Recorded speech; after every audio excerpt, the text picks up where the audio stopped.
Vous êtes à l'écoute de Radio J, merci d'être avec nous et la matinale spéciale élection législative israélienne se poursuit. Nous sommes ensemble comme tous les matins, vous le savez, jusqu'à 9h et place à présent avec Christophe Dar à une page d'histoire pour comprendre ce matin le système électoral israélien. Et avant d'évoquer l'évolution de ce système depuis la fondation de l'État juif en 1948, on va revenir des décennies en arrière au moment du premier congrès sioniste. Il se déroule à Bâle fin août 1897 et c'est un certain Théodore Herzl qui en est le fondateur. Il faut en effet rappeler, Christophe, que le congrès sioniste est pensé comme un parlement symbolique de l'organisation sioniste qui va être créé à cette occasion. Et oui, Théodore Herzl, alors âgé de 37 ans, auteur l'année précédente de l'ouvrage Der Judenstaat, l'État des Juifs, a été quelques années plus tôt correspondant à Paris d'un journal viennois. Il a suivi le déclenchement de l'affaire Dreyfus pour la Neue Presse et plus précisément la dégradation du capitaine dans la cour de l'école militaire à Paris. C'était en 1895. Il suit aussi les débats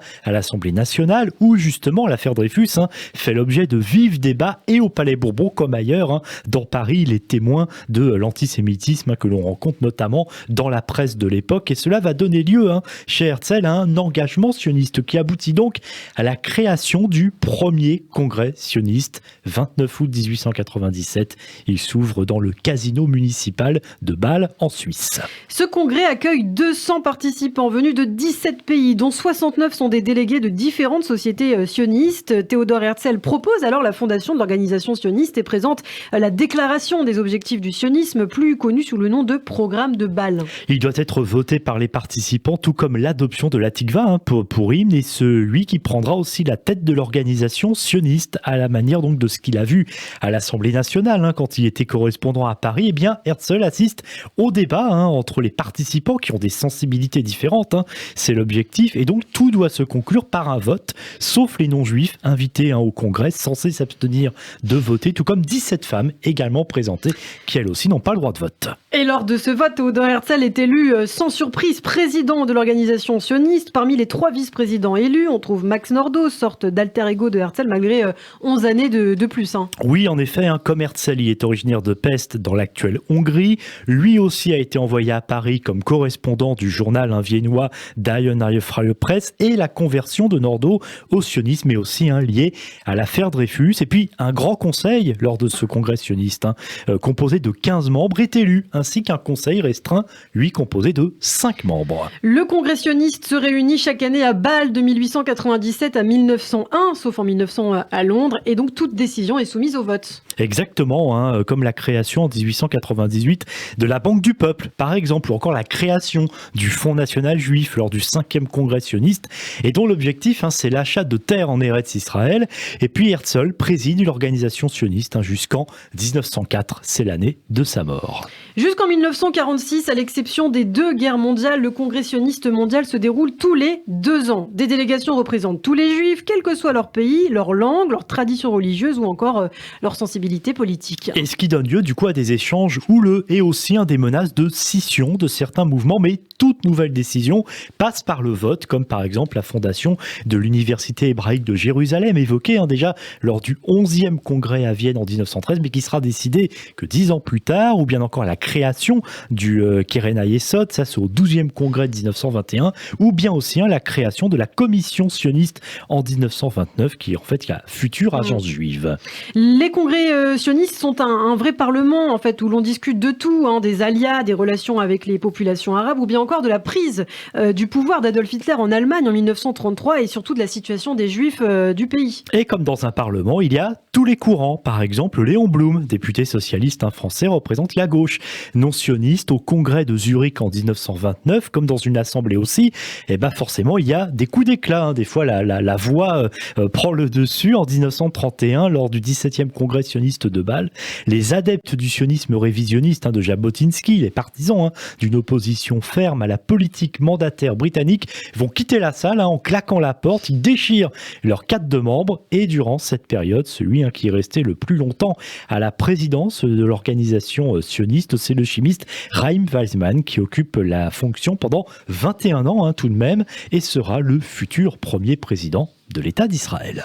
En parallèle, en Palestine, mandataires des Juifs sont élus depuis 1920 au sein de la Asefat Hanivarim, une assemblée chargée de faire des propositions à la Grande-Bretagne, la puissance mandataire donc. Et oui, les élections qui se déroulent à la proportionnelle au sein de cette assemblée, un proportionnel intégral et avec un minimum de voix pour être représenté, finalement un petit peu comme à la Knesset aujourd'hui. Alors 4 scrutins vont avoir lieu au sein donc de la Asefat Hanivarim en 1920 avec 314 élus, 221 5 ans plus tard, en 1931, il y a 71 élus et en 1944, plus de 202 000 votants. C'est un record cette année-là. 171 candidats juifs sont élus dans cette assemblée qui donc est chargée, qui fait partie de la plus grande assemblée sous mandat britannique.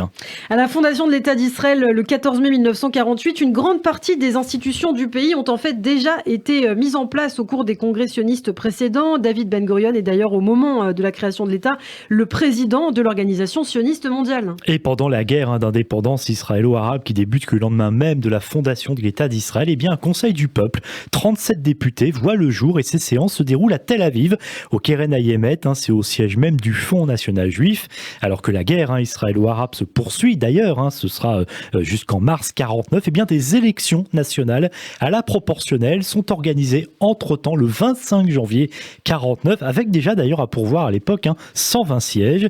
C'est un succès, plus de 85% de participation. Il faut un nouveau lieu pour se réunir, pour accueillir tout ce beau monde, notamment les 46 députés du Mapai de David Ben Gurion, grand gagnant de l'élection.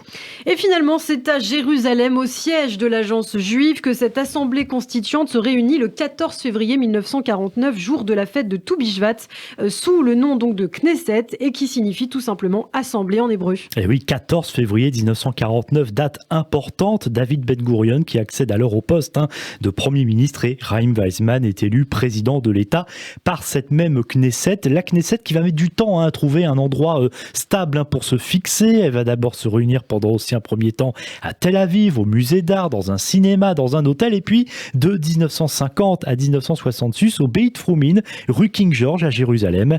Le 30 août 1966, autre date importante, et après un appel d'offres lancé tout de même 10 ans plus tôt, le nouveau bâtiment de la Knesset, signé de l'architecte d'origine polonaise et qui avait fait son alia en 1934, Joseph Klarwein, est inauguré dans le quartier de Givatram. La construction de l'édifice a été financée par James Armand de Rothschild, le fils aîné d'Edmond de Rothschild, sur un terrain loué par le patriarcat orthodoxe de Jérusalem, et le hall d'entrée de cette Knesset a été décoré par un certain Marc Chagall.